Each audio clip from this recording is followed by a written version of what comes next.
इंसाफ नहीं दे रहा है। मामला क्या है? क्या घर कहाँ है? मामला मेरा डगर पथरिया में है। क्या हुआ? मेरे ससुर जी के एक्सपायर के बाद मेरे घर वालों ने मुझे घर से बाहर निकाल दिया। मैं किसी भी तरह का कहते प्रिया पटेल के यहाँ से कहा कि मैं कर्मचारी हूँ, बुलवा कर ताला खुलवाई घर का। जब मैं घर के अंदर गई तो मेरे परिवार वालों ने 20 से पार्टीशन कर दिया, 2 कमरे उसमें हमें। आज वो लोग दीवार तोड़ के मेरा घर पूरा कब्जा वो लोग ले रहे हैं। मैंने पुलिस के पास गई, चौकी इंचार्ज मुझे भगा दिया अपने घर से। 112 पे मैंने कहा, वो भी आए तो मुझे गाली देकर के वो भी चले गए। मैं एडीएम सर के पास आई हूँ, एडीएम सर थाना इंचार्ज को फोन किया, थाना इंचार्ज को मैं सुबह से 4 बार फोन लगाई हूँ लेकिन उनका फोन नहीं उठा। मामला है अब अस्पताल वालों ने भैया मेरी मम्मी को आपके सामने वीडियो आपके सामने भैया मेरी मम्मी को मार डाला। रो रोकर इंसाफ मांगती हुई ये भाजपा नेत्री सुनीता शुक्ला की बेटी है, जिनकी मां ने अस्पताल में दम तोड़ दिया। परिजनों ने बताया, कानपुर में पैर दर्द की शिकायत पर उन्होंने सुनीता को अस्पताल में भर्ती कराया था, जहां एक निजी अस्पताल के कंपाउंडर ने उन्हें गलत इंजेक्शन लगा दिया, जिससे उनकी मौत हो गई। सुनीता शुक्ला की बेटियों ने अस्पताल प्रबंधन पर गंभीर आरोप लगाए। इसी डॉक्टर ने अपने अनट्रेन्ड स्टाफ को लगा के मम्मी पे पूरा एक्सपेरिमेंट करके भैया और मेरी मम्मी को एक्सपायर्ड डेड बॉडी में हैंड ओवर करके बोला कि पल्स चल रही है, 15 एक ऑक्सीजन सिलेंडर चाहिए। मृतका की बेटी ने बताया, मां की मौत का कारण पूछने पर अस्पताल संचालक और स्टाफ ने मारपीट की। स्टाफ मुझे लड़ाई झगड़ा कर रहे थे, मेरी बहन को गाली गलौज कर तो ऊपर मेरी मम्मी के लिए कॉल लगा दिया इन्होंने कि इंजेक्शन लगा दो। ऊपर इंजेक्शन लगा के मेरी मम्मी को इन्होंने खत्म कर दिया और यहाँ पे लड़ाई झगड़ा चल रहे थे। हमारे यहाँ धक्का मुक्की हुई, मेरे चोट लगी। 1 हफ्ते पहले ही भाजपा सांसद ने अस्पताल का उद्घाटन किया था। वहीं हॉस्पिटल में आईसीयू की अनुमति नहीं थी, इसके बावजूद अनट्रेन्ड स्टाफ आईसीयू का संचालन कर रहा था। दैनिक भास्कर के लिए कानपुर से गौरव चतुर्वेदी की रिपोर्ट। भैया हमारे को दवाई टूटा लाई घरे में चल जाता हमारा तो यही हाल। हम पैसा कैसे दिएगा कैसे नहीं भैया। वाराणसी में 11 अप्रैल को पीएम नरेंद्र मोदी का दौरा होना है। इससे पहले सीएम योगी आदित्यनाथ गुरुवार को तैयारियों का जायजा लेने काशी पहुंचे। सीएम की नाराजगी के बाद अधिकारियों ने 20 बीघा खड़ी फसल कटवाकर दाना और भूसा किसानों के घर पहुंचा दिया। लेकिन आरोप है कि किसान मूसेपाल की 11 बिस्वा में लगी टमाटर की फसल पर जेसीबी चलवा दी। उनकी पत्नी रो रो कर परेशान है, बेटा सरकार से मदद मांग रहा है। मांग भैया हम जब से 1 लाख रुपया न दिए तब से हमें संतोष नहीं। हमारे एकदम 18 दिन की गया। पूरा वीडियो देखने के लिए बरेली में एक इंस्पेक्टर ने 2 कांस्टेबलों के साथ मिलकर एक किसान का अपहरण कर लिया और किसान के परिवार से बदले में 3 लाख की फिरौती मांगी। इसके अलावा आरोपियों ने फिरौती नहीं देने पर तस्करी में फंसाने की धमकी दी। किसान ने घर से 2 लाख रुपए मंगाकर इंस्पेक्टर को दिए, लेकिन इसके बाद भी आरोपी इंस्पेक्टर ने किसान को नहीं छोड़ा। इसके बाद सीओ ने पहुंचकर किसान को छुड़वाया। इसमें चौकी इंचार्ज एसआई बलवीर सिंह और 2 कांस्टेबल जो इसके साथ में थे, उनके विरुद्ध एफआईआर दर्ज की गई है। तीनों को मेरे द्वारा निलंबित करके इनके खिलाफ विभागीय जांच संस्थापित की गई है। मामला सामने आने के बाद तीनों पुलिसकर्मियों के खिलाफ मुकदमा दर्ज कर लिया गया है। साथ ही तीनों को निलंबित कर दिया गया है। फिलहाल तीनों फरार हैं, जिनकी पुलिस तलाश कर रही है। दैनिक भास्कर के लिए बरेली से अनूप मिश्रा की।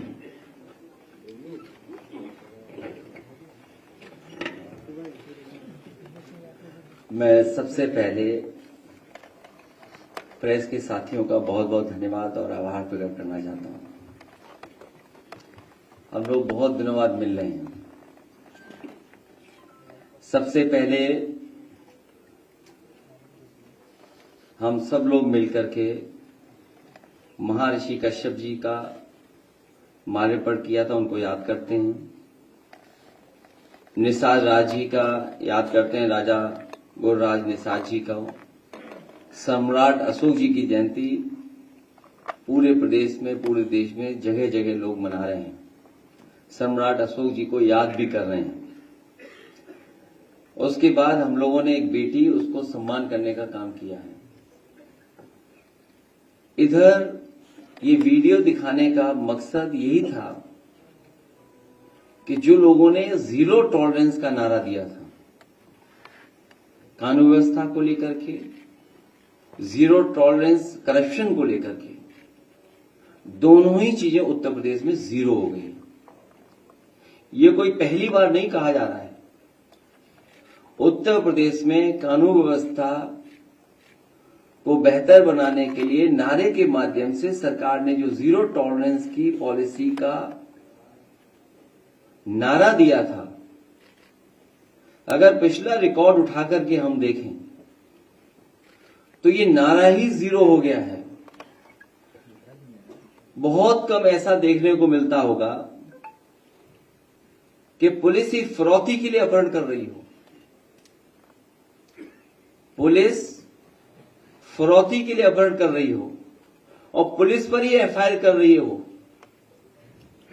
पुलिस पे ही छापा पड़ रहा हो, पुलिस को तलाश कर रही हो,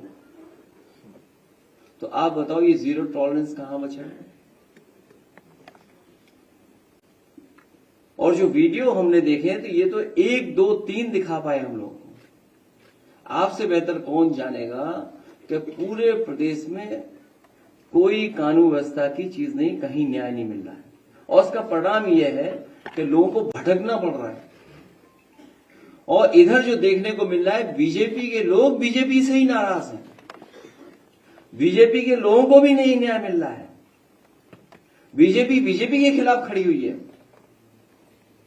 और करप्शन का ऐसा नजारा किसी ने नहीं देखा होगा, किसी सरकार में नहीं हुआ होगा कि एक आईएएस अधिकारी को पकड़ लिया गया,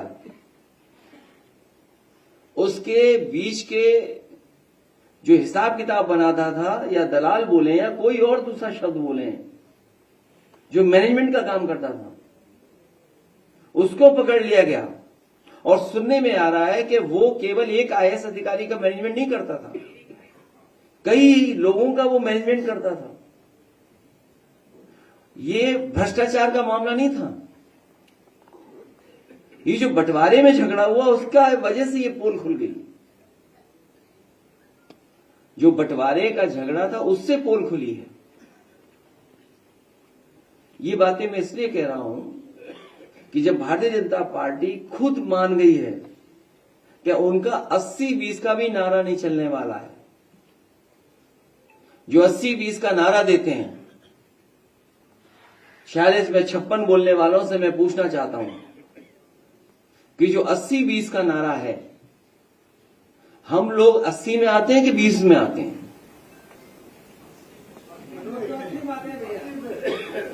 जो 46 में 56 का नारा देते थे,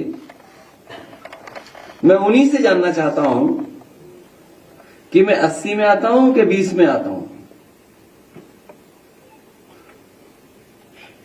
80 में कि 20 में ये सरकार बताए, लेकिन सच्चाई तो ये है कि 80-20 का मामला नहीं है, ये 90-10 का मामला है।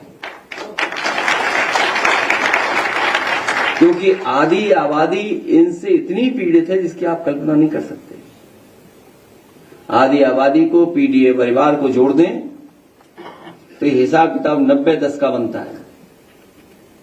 जो लोग निवेश लाना चाहते थे वो विनाश ले आए, उन्हीं का अधिकारी पकड़ा गया।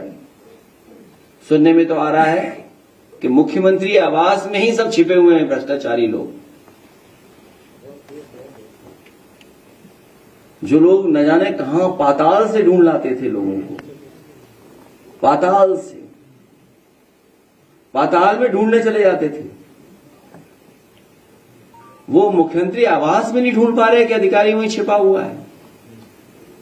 अभी तो वो भी नहीं ढूंढ पाए, उस अधिकारी को भी कोई नहीं ढूंढ पाया जिसने उत्तर प्रदेश का, सुनने में आया है, अखबारों की खबरों में आया कि उत्तर प्रदेश के अधिकारी के कई 100 करोड़ रुपया दूसरे स्टेट में पकड़े गए थे।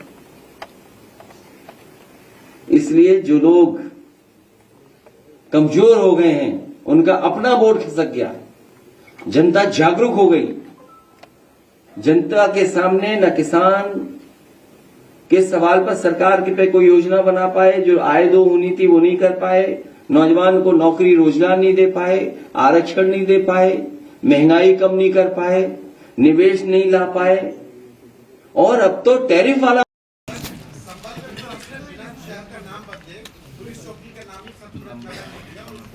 क्यों इन चक्करों में पड़ रहे? तुम्हारा चैनल बहुत घाटे में हो जाएगा कुछ दिनों। कितने घाटे में बताओ? पता तुम्हें भी है, सुना है कुछ घाटे में चला गया। चलो और उसमें सुना है कि तुम्हारे चैनल बड़ी गाय में चर्चा थी। चलिए, बहुत धन्यवाद आप लोगों का, बहुत धन्यवाद। अरे कुछ सम्मान ये है कि लोगों को भटकना पड़ रहा है, और इधर जो देखने को मिल रहा है, बीजेपी के लोग बीजेपी से ही नाराज हैं। बीजेपी के लोगों को भी नहीं न्याय मिल रहा है।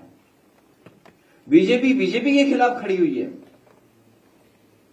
और करप्शन का ऐसा नजारा किसी ने नहीं देखा होगा, किसी सरकार में नहीं हुआ होगा कि एक आईएएस अधिकारी को पकड़ लिया गया,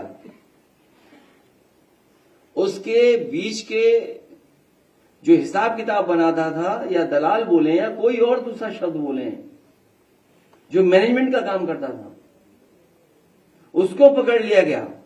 और सुनने में आ रहा है कि वो केवल एक आईएएस अधिकारी का मैनेजमेंट नहीं करता था, कई लोगों का वो मैनेजमेंट करता था। ये भ्रष्टाचार का मामला नहीं था, ये जो बंटवारे में झगड़ा हुआ उसका वजह से ये पोल खुल गई। जो बंटवारे का झगड़ा था उससे पोल खुली है। ये बातें मैं इसलिए कह रहा हूं कि जब भारतीय जनता पार्टी खुद मान गई है कि उनका 80-20 का भी नारा नहीं चलने वाला है, जो 80-20 का नारा देते हैं,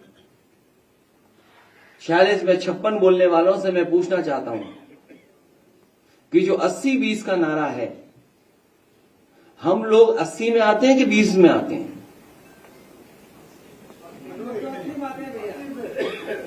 जो 46 में 56 का नारा देते थे, मैं उन्हीं से जानना चाहता हूं कि मैं 80 में आता हूं कि 20 में आता हूं?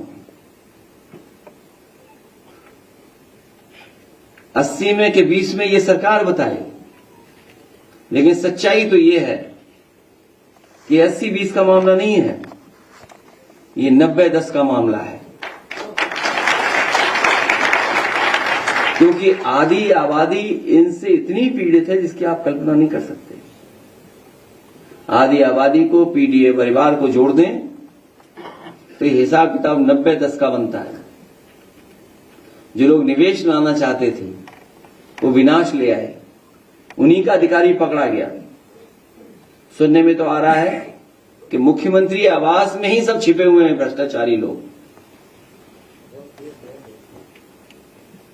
जो लोग न जाने कहां पाताल से ढूंढ लाते थे लोगों को, पाताल में ढूंढने चले जाते थे। वो मुख्यमंत्री आवास में नहीं ढूंढ पा रहे कि अधिकारी वहीं छिपा हुआ है। अभी तो वो भी नहीं ढूंढ पाए, उस अधिकारी को भी कोई नहीं ढूंढ पाया जिसने उत्तर प्रदेश का, सुनने में आया है, अखबारों की खबरों में आया कि उत्तर प्रदेश के अधिकारी के कई 100 करोड़ रुपया दूसरे स्टेट में पकड़े गए थे। इसलिए जो लोग कमजोर हो गए हैं, उनका अपना वोट खिसक गया, जनता जागरूक हो गई। जनता के सामने न किसान के सवाल पर सरकार के पे कोई योजना बना पाए, जो आय दो होनी थी वो नहीं कर पाए, नौजवान को नौकरी रोजगार नहीं दे पाए, आरक्षण नहीं दे पाए, महंगाई कम नहीं कर पाए, निवेश नहीं ला पाए। और अब तो टैरिफ वाला मामला आ गया। जो मित्र थे उन्होंने बोर्ड दिखा दिया कि हम कितना टैरिफ लेने जा रहे हैं, हम क्या परिवर्तन लाने चाहते हैं। जब अमेरिका जैसा देश अपनी अर्थव्यवस्था को बचाने के लिए दूसरे देशों पर पाबंदियां लगा रहा है, तो सरकार ये बताए जो 1 ट्रिलियन जाने कौन से ट्रिलियन तक ले जाने के लिए हमारे आपकी अर्थव्यवस्था कहां खड़ी है। और अर्थव्यवस्था में भी झूठे आंकड़े, प्रति व्यक्ति आय उसकी केवल बताते हैं जो गरीब लोग राशन पा रहे हैं। जो राशन पा रहे हैं उनकी प्रति व्यक्ति आय क्या होगी, दिल्ली वाले ना बता पाए, यूपी वाले बता दें, क्योंकि यूपी वाले तो हर चीज तुरंत गिन लेते हैं। अभी तक हिंदू श्रद्धालु जिनकी जान चली गई उनको नहीं गिन पाए। जो आने जाने में श्रद्धालु जिनकी जान चली गई सड़कों पर, उनकी गिनती नहीं बता पाए। जो हजारों हिंदू श्रद्धालु खो गए उनकी गिनती न उनको ढूंढ पा रहे हैं।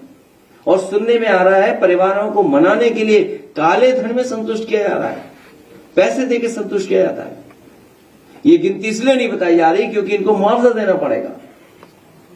सोचिए, सरकार जो दुनिया की न जाने कौन सी अर्थव्यवस्था बनने जा रही थी, मुआवजा देना ना पड़े इसलिए गिनती नहीं बता रहे।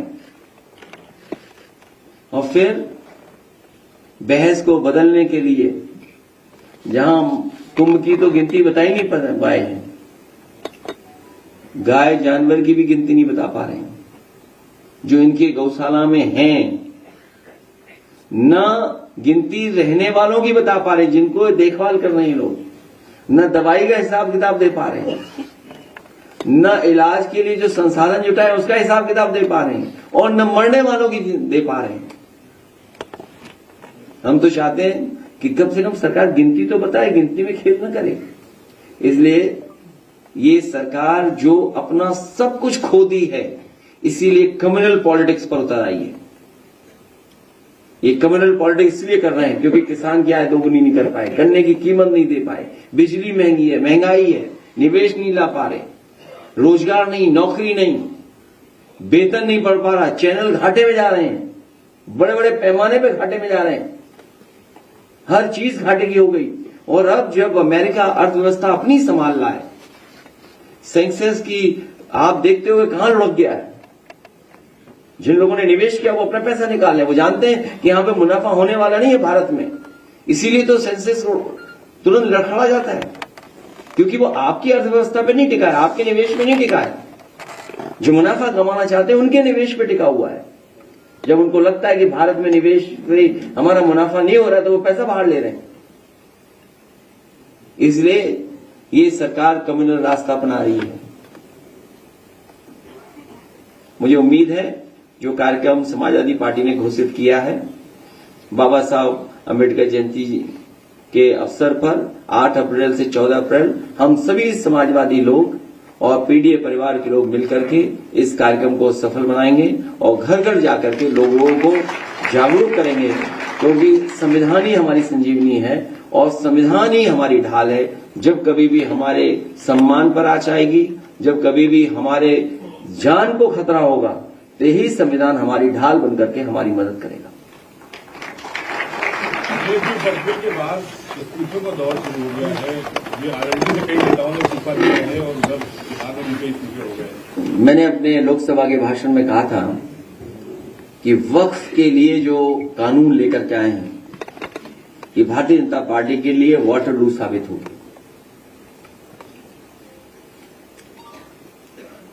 अभी अखिलेश जी, आपके दलित सांसद के घर में जो है तोड़फोड़ की गई है और उस तोड़फोड़ में जो है इनका दिखाती है कि जब असलियत से बात करो, उनसे पार्लियामेंट में बात करते हैं सांसद लोग, तो बाहर आके वो तोड़फोड़ करते हैं और घर जलाने की कोशिश करते हैं, तमाम इस मुद्दों को भटकाने की कोशिश करते हैं। इससे आज तुम नंबर 2 पे रह गए। ये बेहद सेंसिटिव इशू है, इसलिए सरकार से ये मैं यही कहूंगा कि जब राज्यसभा में रिकॉर्ड से वो बात हटा दी गई और कई मौकों पर मैंने कहा है, पार्टी की तरफ से भी इस बात को कहा गया है कि इतिहास को नहीं पलटना चाहिए। जो इतिहास हमें खुशहाली तरक्की के रास्ते पे न ले जा सके, उस इतिहास को इतिहास ही रहने देना चाहिए, क्योंकि इतिहास में अच्छाई और बुराई दोनों हैं। लोग पॉलिटिकल लाभ के लिए किसी भी पन्ने को रख लेते हैं। केवल यही नहीं, भारतीय जनता पार्टी करोड़ों रुपए खर्च कर रही है, करोड़ों तो कम बोल रहा हूं मैं। उनके बहुत सारे सीनियर लीडर्स जो यूपी के बाहर भी हैं, अन्य प्रदेशों में बैठे हैं, दिल्ली में भी हैं, गुड़गांव में भी हैं, उनके सेंटर्स हैं, वो करोड़ों रुपए खर्च करते हैं सोशल मीडिया पे बदनाम करने के लिए। इधर आपने देखा होगा, जब से वक्फ का बिल पास हुआ है और जो इतिहास को लेकर के चर्चा देश में छिड़ी है, बड़े पैमाने पर सोशल मीडिया से लेकर के और जगह पर बहुत सारा प्रचार किया जा रहा है समाजवादियों के खिलाफ, कांग्रेस पार्टी के खिलाफ, इंडिया गठबंधन के खिलाफ। ये वही लोग हैं जो लोग घबराए हुए हैं पीडीए की ताकत से। ये पीडीए की ताकत, और जिस दिन हमारी सरकार में बैठे हुए लोग ये बता देंगे कि 80 में हम हैं कि 20 में हैं, तो हम उन्हें बता देंगे कि 90 किधर है, 10 किधर है। ये जी 2020 में सीबीआई जांच की सिफारिश की गई थी उत्तर प्रदेश सरकार की तरफ से, वक्त तो नहीं वक्त कोर्ट की सीबीआई जांच की। 5 साल हो चुके हैं, अभी तक कोई भी कार्रवाई सीबीआई की तरफ से नहीं की गई है। और कहा यह जा रहा था कि पिछले 10 साल के रिकॉर्ड्स में बेनामी जो संपत्तियां बेची गई वक्त बोर्ड की तरफ से, उसकी जांच की गई। आपका सवाल अपनी जगह है। बीजेपी यही चाहती है कि हम सब लोग मिलकर के जो बुनियादी सवाल है उस पर चर्चा न करें। आज मान लीजिए गेहूं की खरीद हो रही है पूरे उत्तर प्रदेश में। गेहूं की क्या सरकारी खरीद हो रही है? अगर आप जानकारी करेंगे जमीन पर, सरकार ने हाथ खड़े कर लिए हैं और सरकार ने लाइसेंस दे दिए हैं कि जितना चाहे प्राइवेट लोग खरीद लें गेहूं को या किसान की फसल, जबकि सरकार की जिम्मेदारी है। सरकार ये भी तर्क दे सकती है क्योंकि बाजार में कीमत तो अपने एवं अपने परिवार के बेहतर स्वास्थ्य के लिए परम मल्टी स्पेशलिटी हॉस्पिटल आइए, क्योंकि आपका जीवन अनमोल है। परम मल्टी स्पेशलिटी हॉस्पिटल, विजयंत खंड, गोमती नगर, लखनऊ।